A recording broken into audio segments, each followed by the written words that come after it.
On to today's topic. Today, we'll be talking about a powerful retirement savings tool that offers higher contribution limits, tax benefits, and greater flexibility compared to other retirement plans. It's called the Solo 401k. It is not very well known because some financial institutions may not heavily market it, since they are not profitable for those institutions as well as other retirement plans that cater to a wider range of customers. Of those that do know about it, a sizable percentage don't open an account because they don't know that their business qualifies and or think it's too hard to set up. It is not. A solo 401k can be a very good option for self-employed individuals, consultants, freelance workers, or small business owners who want to maximize their retirement savings while also taking advantage of some tax benefits and investment flexibility. But what if you don't have a business and aren't planning on having one? Well, we've got you covered. Our expert guest speaker will also discuss self-directed individual retirement accounts, or SDIRAs. Welcome to the Greater Central Florida Multifamily Investor Group, where we focus on investing where it makes sense. Hello, everyone, and welcome to the Greater Central Florida Multifamily Investors Group meeting, where we focus on investing where it makes sense. I'm your host, Ismael Reyes. In this group, we learn from and help each other create generational wealth by investing in multifamily. We concentrate on Greater Central Florida assets or potential investment partners. On to today's topic. Speaking of experts, let me go ahead and introduce you, Rachel, and then we can get you going. Rachel joined Nabers Group in early 2011 and quickly discovered her passion for empowering entrepreneurs to live their best life.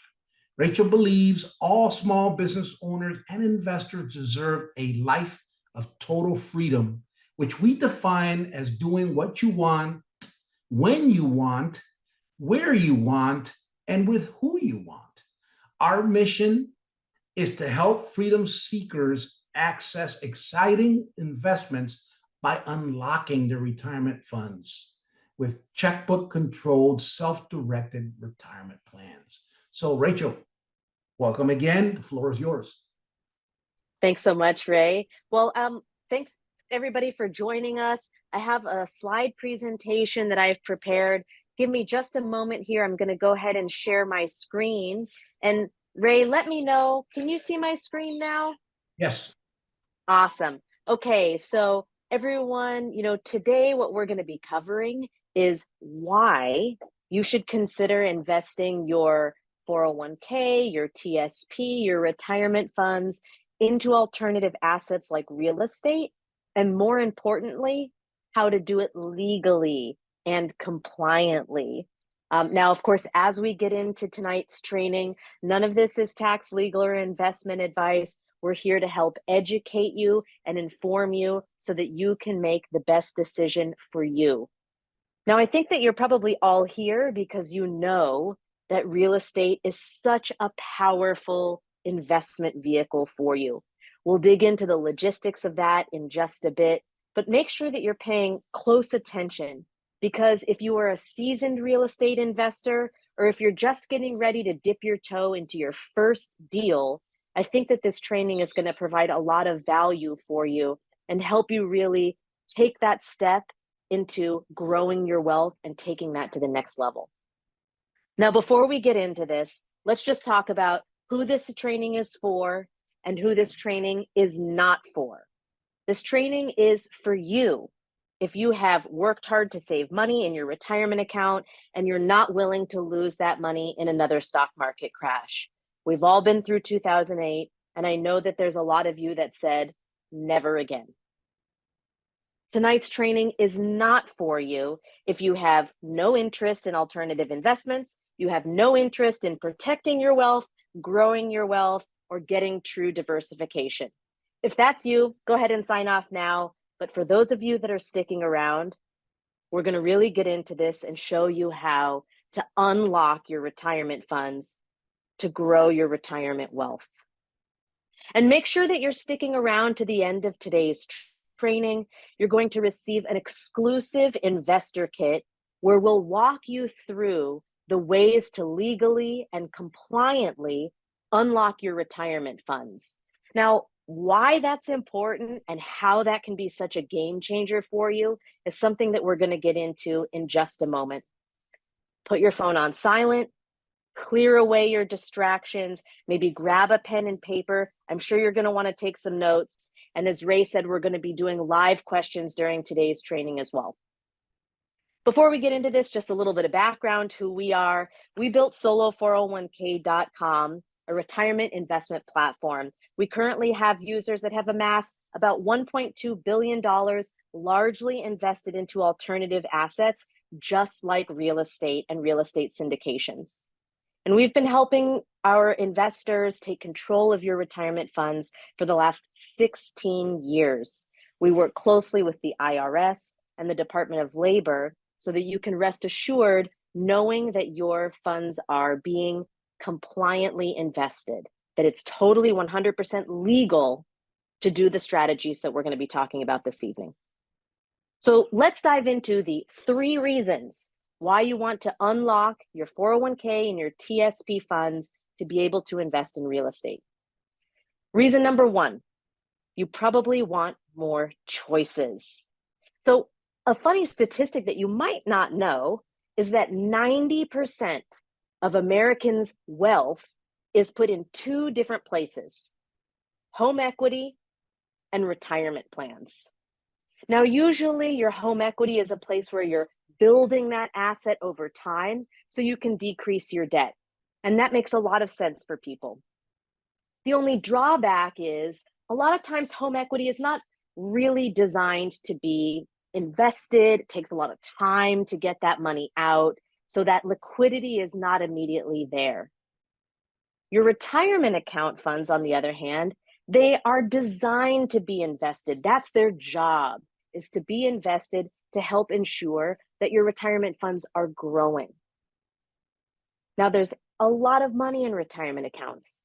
In fact, 63% of Americans have retirement accounts, and those retirement accounts have a lot of wealth in them. But you know what? A lot of investors think that their retirement account investing options are terrible. You've probably experienced this yourself. You sit down, maybe it's at work with a workplace 401k, maybe it's with a financial advisor or a financial planner, maybe it's even just looking online at a standard brokerage firm. And they ask you, are you aggressive or are you conservative or are you moderate? And then when you tell them the answer, they say, well, here is this 5 or 6 mutual funds for you to invest in. Now, for some people, that's totally okay. And we're certainly not saying to never invest in equities or bonds or funds. They have a place in your portfolio. But they're probably not going to be, or they probably shouldn't be, the only asset in your retirement account portfolio. For a lot of investors, it makes sense to get true diversification. And when we say true diversification, we mean expanding into other investment classes, other asset classes.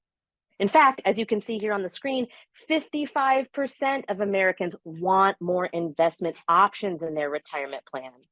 They want to have other options on where they can put their funds. The way to do that is to access checkbook control retirement plans. Now, not all retirement plans can do this. You might have had a workplace 401k or maybe a brokerage plan IRA. You can't just tell them that you want to invest in a real estate deal. There's only a select few types of retirement plans that will actually allow this, and we're going to go through those shortly. But let's dig into reason number 2, why to invest your retirement funds into real estate, and that is so you can avoid or lower taxes on those deals you otherwise might have paid taxes on. So let's think about 2 different investors, John and Mark. They each have $100,000. They want to invest in an apartment syndication. They've got about a 5-year time horizon for this investment. John decided to use his taxable account, just money he had in his brokerage account. And Mark decided to use a tax-advantaged account. He set up a solo 401k with us. They got into the exact same investment deal, exact same time horizon, exact same investment amount. But over time, guess who ended up with more money? Mark. Why? Because Mark had no income taxes on his dividends. Mark had no capital gains when he exited the deal at a profit. And Mark did not have to do a 1031 exchange when he got out of that deal. There was that taxable implication almost completely goes away. That's a huge deal for a lot of investors because taxes are one of the biggest expenses we're ever going to pay in our lives. They say nothing is certain except death and taxes. And I think that that's really prevalent here. Now, the next thing that we're going to talk about is how to grow your retirement faster. That's reason number 3 to invest your retirement funds into alternative assets like real estate. If you're on this evening's webinar, then you've probably been following Ray for a while. You've probably even seen a chart similar to this. The S&P 500 can kind of go wildly up and down, up and down, up and down. Even treasury bills and bonds can be the same. But take a look at that real estate, that blue line. Kind of chugs along, kind of goes up a little, kind of goes down a little. Some investors use their real estate as a hedge against inflation or even to get some diversification so that if the stock market takes a big dive, as you can see, gosh, those numbers went way down in 2022, 2023, but real estate didn't have those same drawdown. So some investors like to use real estate as a way to hedge against their inflation. We're in an inflationary environment right now, and also to get better diversification in their portfolio. Let's talk about how this works. So I mentioned previously that if you've ever had an IRA with a brokerage firm or maybe a 401k at work, and you go to them and you say, hello, I would like to take my Fidelity IRA, my Schwab IRA, my Vanguard IRA, and invest in an apartment syndication. They'll say, that's not allowed, get out of here. It's because a lot of these quote unquote traditional retirement plans, they just don't allow for you to invest in alternative assets like real estate. But fortunately, there are a select few type of retirement accounts that do allow it. So we just talked about that brokerage IRA. You can only buy allowable investments, usually limited to their platform. So if you have a Fidelity IRA, you can buy the investments Fidelity offers. If you have a Schwab 401k, you can buy the investments that Schwab offers. This means limited choices. The next type of retirement account that can allow you to invest in real estate is called a custodial IRA. Sometimes people call this a self-directed IRA. This came to popularity in the 70s, the mid-70s, 1974 actually, and investors started to dip their toe into alternative assets in their retirement plans. And that was a huge step forward. We're really grateful to those pioneers back in the 70s that started paving the way. But you know, these retirement accounts have been evolving over time. Hopefully that means they're getting better. What that translates to is that these custodial IRAs at this point are a little bit of a dinosaur. They're slow. You have to go through an intermediary, also known as a custodian. It means you're not really in control of your money. If you have a self-directed IRA, you have to ask permission. And that means it is possible that your request can be denied. If you have a closing schedule that you're trying to stick to, but you have to jump through a bunch of hoops and fill out a lot of paperwork, you might not be able to close on time. So we're really glad that those custodial IRAs, those self-directed IRAs, came to be in the 70s and the 80s and even the 90s. But then the plan started to evolve. And the next iteration was the checkbook IRA. Now, we started offering the checkbook IRA at Nabers Group in 2003. Our founder created the IRA Association of America and really brought this to the forefront. The checkbook IRA is really special. It takes a self-directed IRA, that original powerful tool, and couples it with an LLC.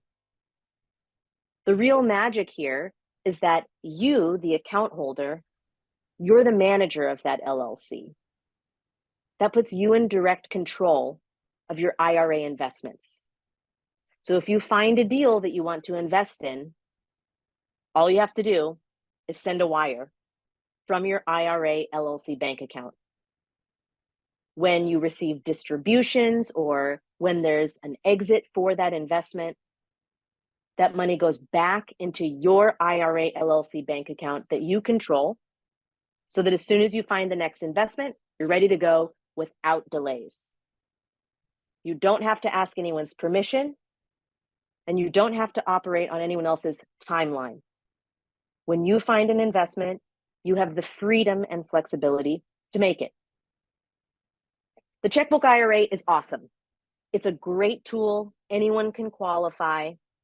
But there came an even further evolution, and that was the solo 401k. Now, when we launched solo401k.com in 2006, our mission was to help empower entrepreneurs, small business owners, businesses of one, to help you get to be in charge of your own retirement funds. So I want to pause here for, yes, go for it. I was just going to say, Ray, I was going to pause because I saw that we have some questions coming in. All right. So, so I've got a question from Kelly. And Kelly, if I get this wrong, feel free to jump in. But Kelly's asking, when you do the comparison between using cash and retirement accounts, how do you factor in depreciation? Because obviously that's, if you're using retirement accounts, you don't really have to worry about that. What is your thought on depreciation as it relates to investing in real estate versus using cash or using a self-directed account? Yeah, it's a really good question, Kelly. I'm glad that you brought that up. My answer is usually, if you have the liquidity, invest with both. Do some deals in your taxable account, do some deals in your tax advantaged account. Now, what's the point of depreciation? It's to pay less in taxes, right? We're telling the IRS, no, this property is worth less, so don't try to tax me as much on it. That's the goal of this depreciation. Ray, you're the real estate king here. Tell me if I'm wrong, but that's the point of depreciation, right? To be able to reduce your taxes. When you're investing through a tax advantaged account, that's just not an issue you have to deal with, because any of the income that's coming in from that investment, any of the dividends, and any profits that you lock in on the sell are not taxable as long as the funds stay within the retirement account. So the depreciation doesn't really factor in because you're not having to pay taxes on those investments. Does that help, Ray? It does. I mean, honestly, it's one or the other, right? So if you can move a bunch of money that's sitting in cash and move it into an IRA account or a self-directed IRA account or a solo 401k, obviously there's rules involved with that, but whichever one of those, that's obviously, once you do that, then you don't have to worry about the depreciation piece. If you can't do it, or for whatever reason you want to use cash or some other funds that are outside of those accounts, then yes, then you do need to pay attention to the depreciation, and it becomes a factor in what and how you invest. So I think they're both good options. I agree. Yeah, I agree. And again, Kelly, if you have the liquidity, you might decide that doing a deal with taxable funds makes sense for you and being able to capture that depreciation, and doing a second or separate deal in a tax advantaged account might make sense for you as well.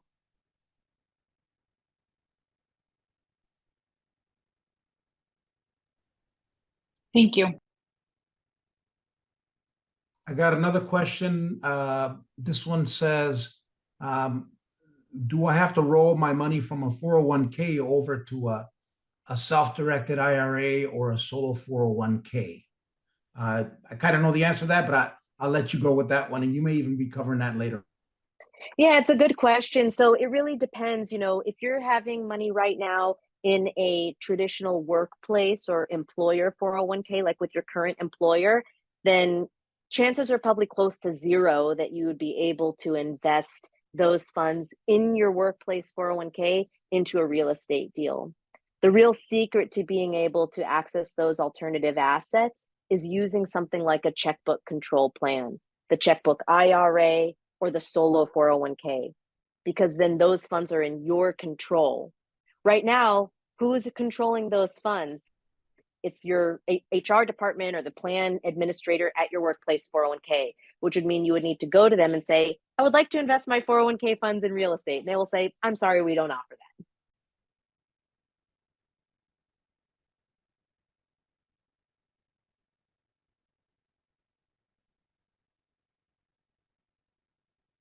Should we dig into a little bit, Ray, about the solo 401k and some of the advantages of it, contributions, things like that?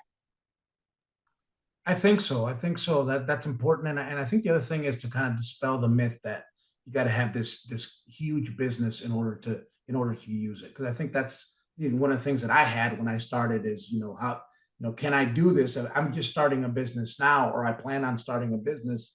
Can I do this? And why would I do that if I don't have any income yet? Well, one of them is the rollover. There's other reasons. So yeah, I think it's Exactly. Yeah, exactly. So there's going to be two ways that you can fund your retirement plan. And this is applicable for a solo 401k and a checkbook IRA. The two ways that you can fund your retirement plan are rollovers, just like Ray mentioned, and contributions. Let's talk about rollovers first. So one of the amazing things about a solo 401k plan is that it can accept incoming rollovers from pretty much any other retirement plan out there. TSPs, other 401ks, normal IRAs, 457s, 403bs, those all roll into a solo 401k plan. And they also all roll into a checkbook IRA. So if you have funds in a retirement plan currently that are not in your control, then rolling those into a checkbook control plan can really open up some options for you. The second way to get money into a checkbook control retirement plan, like a solo 401k or a checkbook IRA, is through contributions. Now, on my screen here, you can see sort of the world of contributions, right? And this is also all about tax deductions. Where this really becomes important is if you are a business earner who already has some strong income in your small business. Now, Ray, you brought up something really important that I want to talk about here, sort of an elephant in the room, which is like, what if I'm just starting my small business, or I don't know what to do yet, or I kind of have an idea for a business, but maybe I'm just starting out. There's a really cool statistic that I read. I think it was a Gallup poll that said something like 36 million Americans during the pandemic had some sort of freelancer work. They were doing something that was earning them a 1099.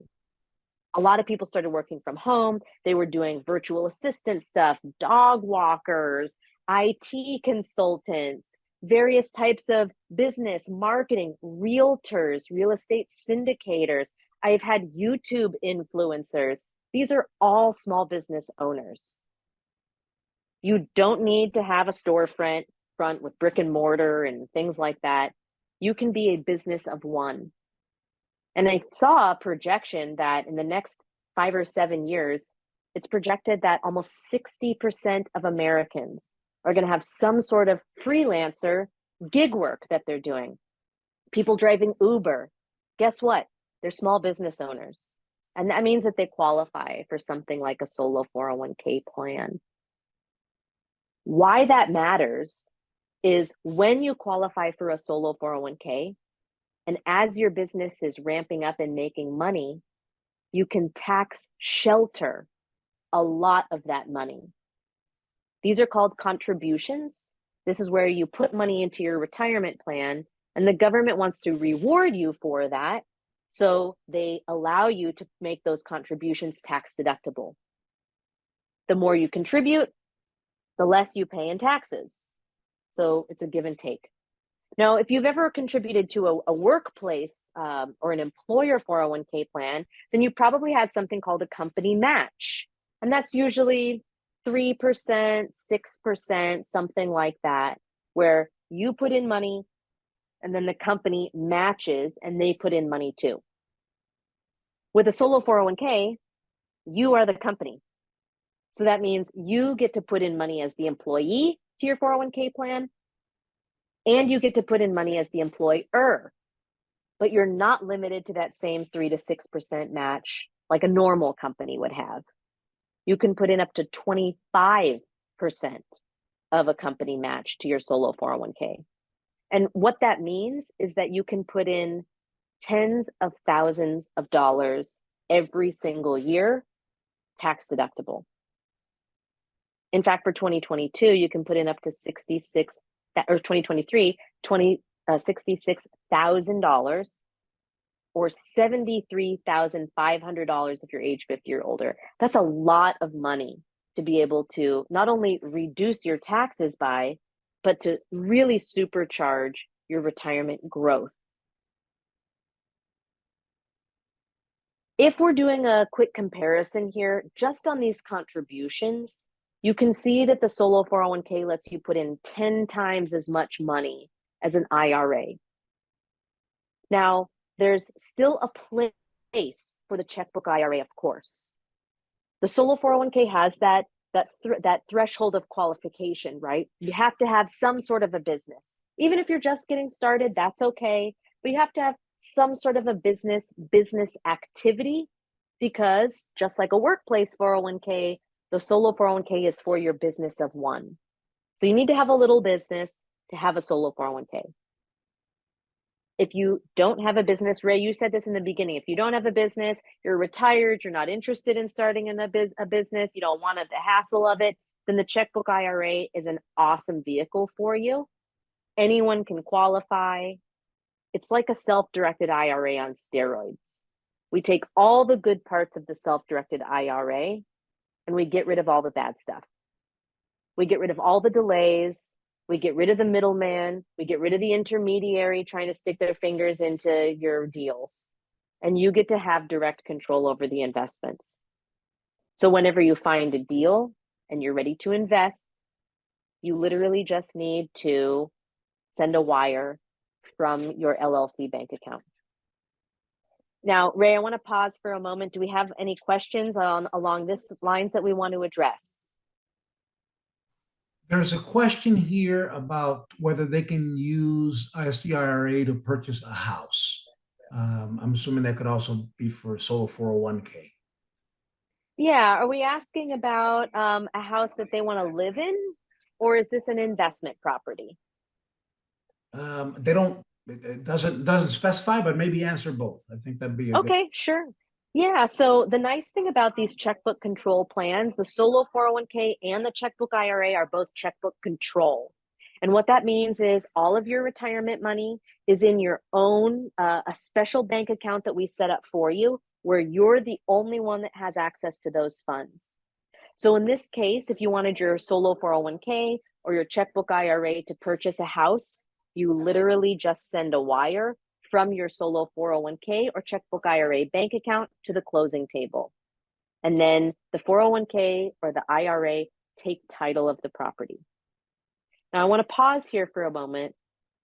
Your IRA or your 401k cannot purchase a house that you live in.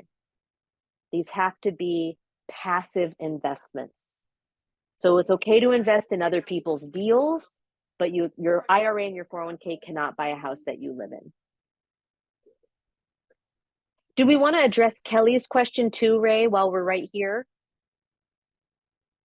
Yeah, absolutely. And I would just say, actually, while I agree with you that you can't use it, you can certainly take out a loan to pay for a down payment, right, for your own personal residence. I think you're going to cover loans, but that may be a kind of a roundabout way to do at least a portion of what you really wouldn't be able to do otherwise. You can certainly take out a loan, and I guess you'll cover that, and I think you do cover that in the slides later. But yeah, I think Kelly's question is a good one now.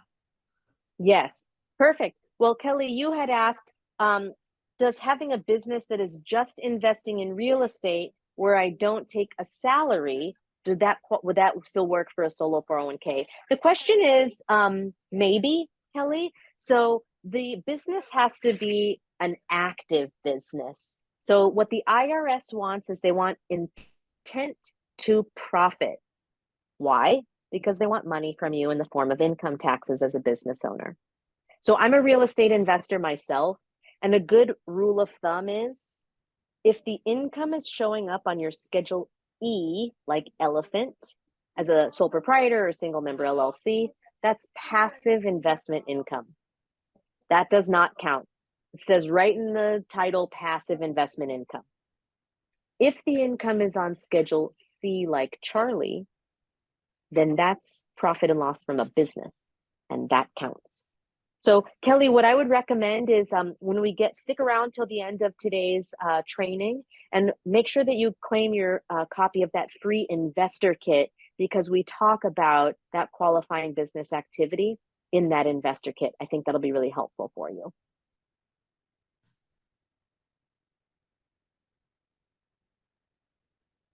So one thing that before we dig into a real comparison, which we will get into here in just a moment, let's talk about UDFI. And Ray, you had asked me to discuss this. So UDFI, what this stands for is unrelated debt financed income. I know it's a mouthful. What UDFI is a small tax that's charged on the portion of your investment that uses leverage. So let's take a look at an example. Imagine that you are investing $100,000 into an apartment syndication, and they are raising, let's say, $1 million to keep it really, really simple. And they're only taking 5 investors, so they've got 500,000. They're going to get a loan for the other 500,000. So 50% of that deal uses leverage. They've raised 100,000 times 5, 500,000. They get a loan for the other 500,000. 50% of that deal uses leverage. Does that mean that you pay tax on all 100,000 that you invested? No. You only pay tax on the portion of your investment that used that leverage. So that would be 50%. But it's not even that you're paying taxes on all 50,000. It's only the portion of the income that's coming in. Let's look at that example even further. Imagine that you get a quarterly distribution of $1,000. We're using super simple numbers here, guys. Because this investment had 50% leverage, that would mean that you would only have taxes due on that $500 for that quarter. There's a simple tax filing that goes along with this UDFI. Your CPA can complete it for you. An important thing to remember here is that UDFI is not a deal killer. Tons and tons of investors use their retirement funds to invest in real estate with UDFI. It's a small tax only on the portion of the deal that uses leverage, so it is not a deal killer. Something even more interesting here, a solo 401k is exempt from UDFI. So if you were to do this investment with a checkbook IRA, you would have to pay UDFI. If you execute the exact same investment with a solo 401k, that UDFI goes away completely. Okay, let's take a look at this comparison of retirement plans. I know that, Ray, we were talking a little bit about loans. When might that come into play? So there's a couple of really special things that are available in a solo 401k. And I specifically want to touch base on, when I talk to business owners, they'll often tell me, my CPA said I should look into a SEP IRA. So what's the real difference here between a solo 401k and a SEP IRA? And if you look at this screen here, I've got a little chart for you. So one thing to note right off the bat is that catch-up contributions, if you're age 50 or older, only exist in the solo 401k. They do not exist in a SEP IRA. Roth contributions, a Roth 401k, is only available in a solo 401k. SEP IRA does not have Roth capability. Now, loans can be a big one to discuss as well. And loans are not available in a SEP IRA. They're not available in a checkbook IRA. So I know we had that question previously. How do I use a self-directed IRA to purchase a house? And Ray, you actually touched on this wisely. If you need access to cash, let's say to purchase your primary residence, pay some bills, or maybe just invest in a property that you want to use taxable funds for, but you're in a bit of a cash crunch. You can take a loan from your solo 401k plan, and you're actually just lending or borrowing funds from your 401k to yourself personally. What does that mean? It means that all that interest earned on the loan goes right back into your solo 401k as well as a nice little extra bump. Doesn't go to any bank or middleman. Now, I see that this same participant also had a question of, can I loan myself money from a self-directed IRA to buy a property?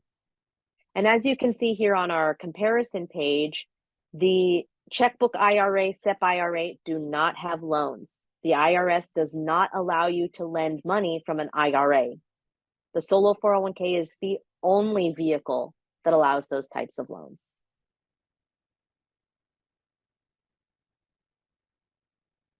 Ray, did you want to touch on a bit about traditional versus Roth? We can. I guess there's one question here. Maybe this is a good space for it, or maybe later. But it's is there a minimum balance that you have to have in an SDIRA? I think we have a minimum balance for those plans of $50.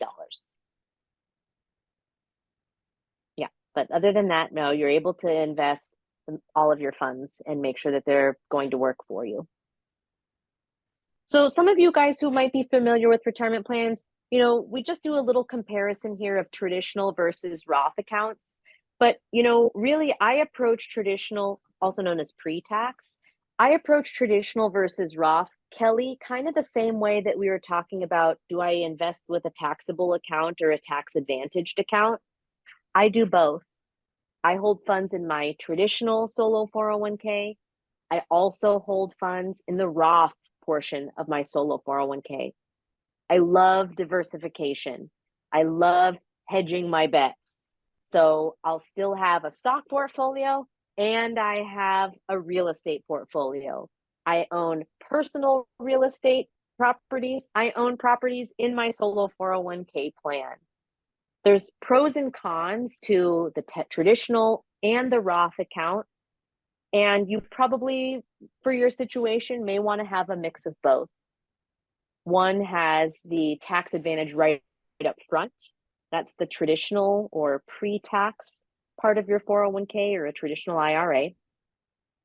That's where you get the tax deduction when you put the money in, but you pay the tax when you take the money out. The Roth is the inverse. You don't get any tax deduction when you put the money in. You don't pay any taxes when the money goes out. Should we pause here for any more questions? We can. I don't have any others. I think there's like a multiple one here, but I think you've answered all that one. So I think we're good. Yeah. I saw one about what's the max I can lend myself. We can discuss that from the 401k plan. Yeah. Perfect. So what's the max I can lend myself from a solo 401k? So the IRS allows you to take a loan of 50% of your account value up to $50,000. An easy way to think about that is if you've got $80,000 in your account, then you can take a loan of up to $40,000. If you have $100,000 in your account, then you can take a loan of up to $50,000. If you have $500,000 in your account, you can take a loan of up to $50,000. You pay yourself back, you pay your own 401k back, and the 401k gets to capture all the interest on that loan. Now, I see one more question here before we can kind of start to wrap up the slides and take any other questions that we might have live. Says, do I pay any taxes on the money if I use it towards the purchase of a house? I think you're probably still talking about that loan. So let's say that you've got $100,000 in your solo 401k plan. You take a $50,000 loan to yourself personally. And then you turn around and you invest that 50K into real estate. Well, now it's outside of the wrapper of a 401k plan. So that means this is now taxable funds. Just like we were discussing with Kelly earlier, this is no longer in a tax advantaged account. So that would mean you would pay any taxes on any of the dividends or the growth or the profits in that deal. But instead, what you could do is just use your 401k to invest directly. And I think that that's sort of a sneaky little segue here into this slide that we've got open on the page here, which is that we created a real estate investor kit for you. You know, trying to navigate how to use your retirement funds to invest in alternative assets, especially if you're new to the game, it's a lot. So we created an investor kit for you. It walks you through step by step exactly how to invest your retirement funds into real estate. It goes through an in-depth comparison of what type of tax advantaged account might be right for you. We talk about the checkbook IRA, the solo 401k, qualifications, rollovers, contributions. We cover it all. We go through real estate deal examples. We walk you through the step-by-step process of how to invest in those deals. And it's free.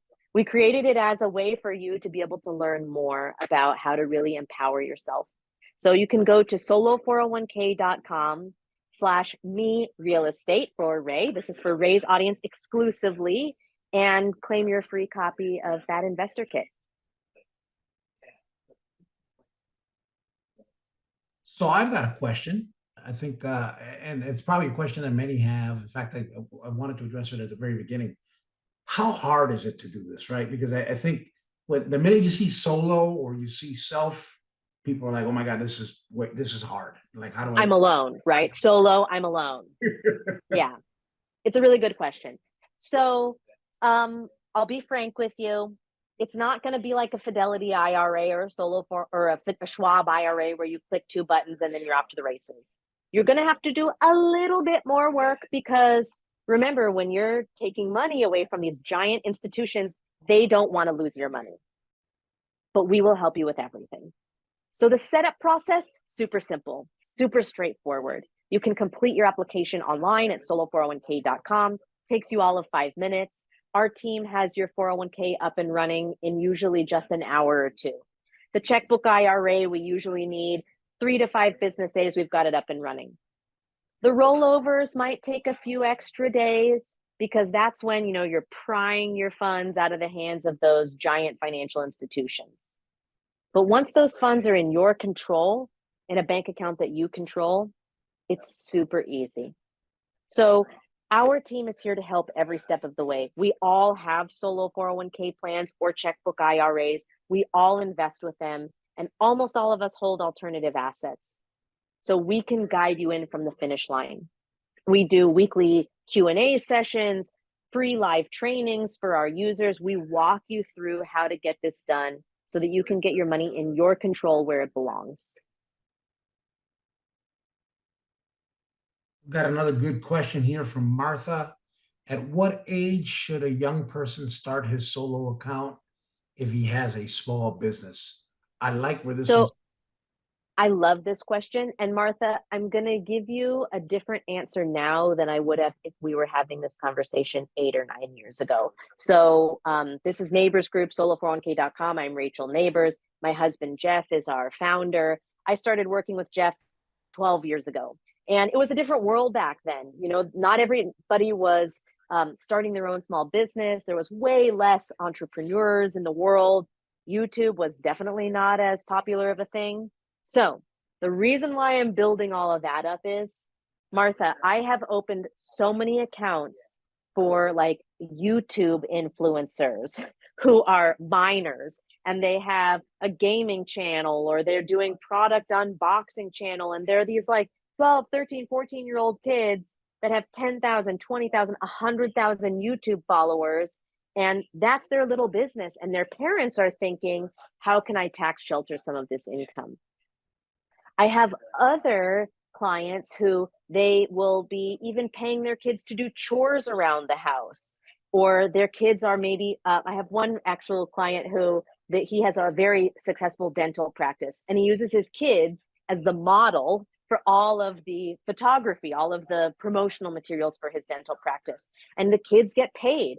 And through the solo 401k plan, they can tax defer, tax shelter, reduce the taxes on all of the income that the kids are making. So there really isn't a minimum age. I think it's more of a question of, is there money that you want to protect from being taxable?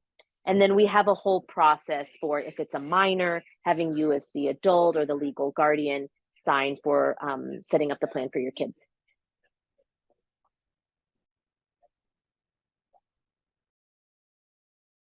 I've got a question from Tim.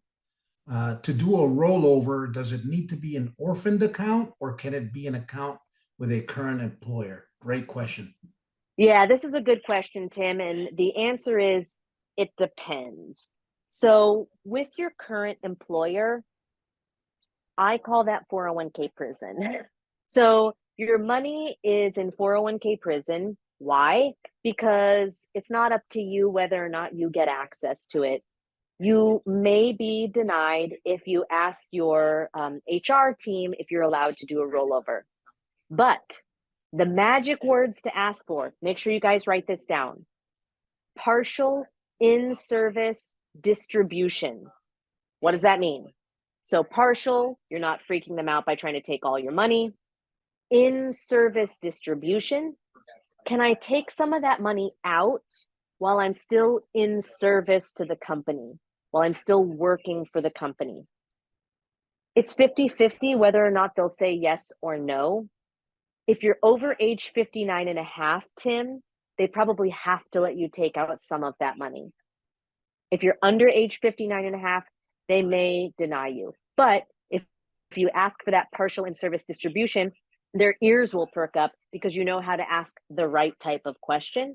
And then they may be more amenable to giving you some of your money. Just remember the 401k and the IRA game, right? Someone is making money on your money. If you have money in a 401k plan with an employer, someone is charging fees on the management of that money and they don't want to lose your money.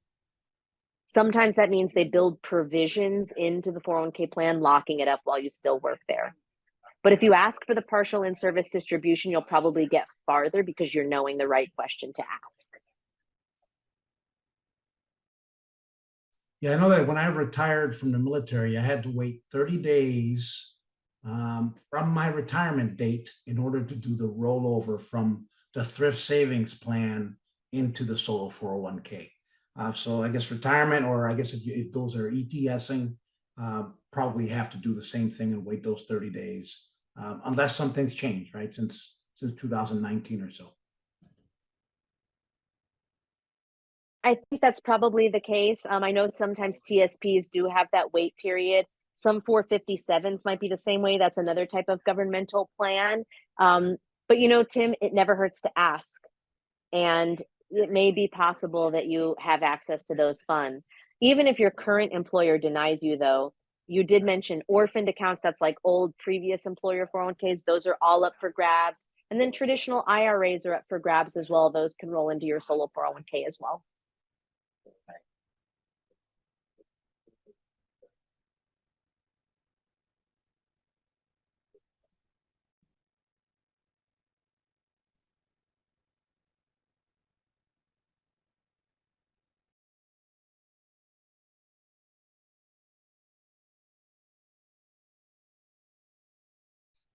I think that's all the questions. Can you hear me? We lost you there, Rachel. I can't hear you. Yeah, no, I was just going to say, I think that that's all the questions that I see that are live. I'll make sure to put in the chat that link for all attendees to be able to claim that free investor kit. Actually, I think we have a couple more questions here. If I got these right. Great. Let's do it.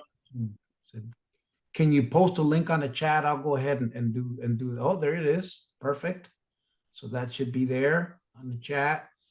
Kelly, so that one, and then Kelly's asking, can you talk about what happens when we want to start taking distributions from the retirement account? As in, do the alternative investments like a syndication have to be completed, or can they still be held? There is a way to do an in-kind distribution, Kelly. where you would essentially distribute the portion of the asset to yourself. That is possible. They don't just have to be cash. What some of our clients elect to do is just start distributing the cash, and they might leave the asset as is without selling it right away, but they'll start distributing any liquid cash or those dividends. That way they get access to their cash faster. Thank you very much for being on again. It's my pleasure, Ray. Thanks so much for having me. It was a pleasure. Thanks, everybody.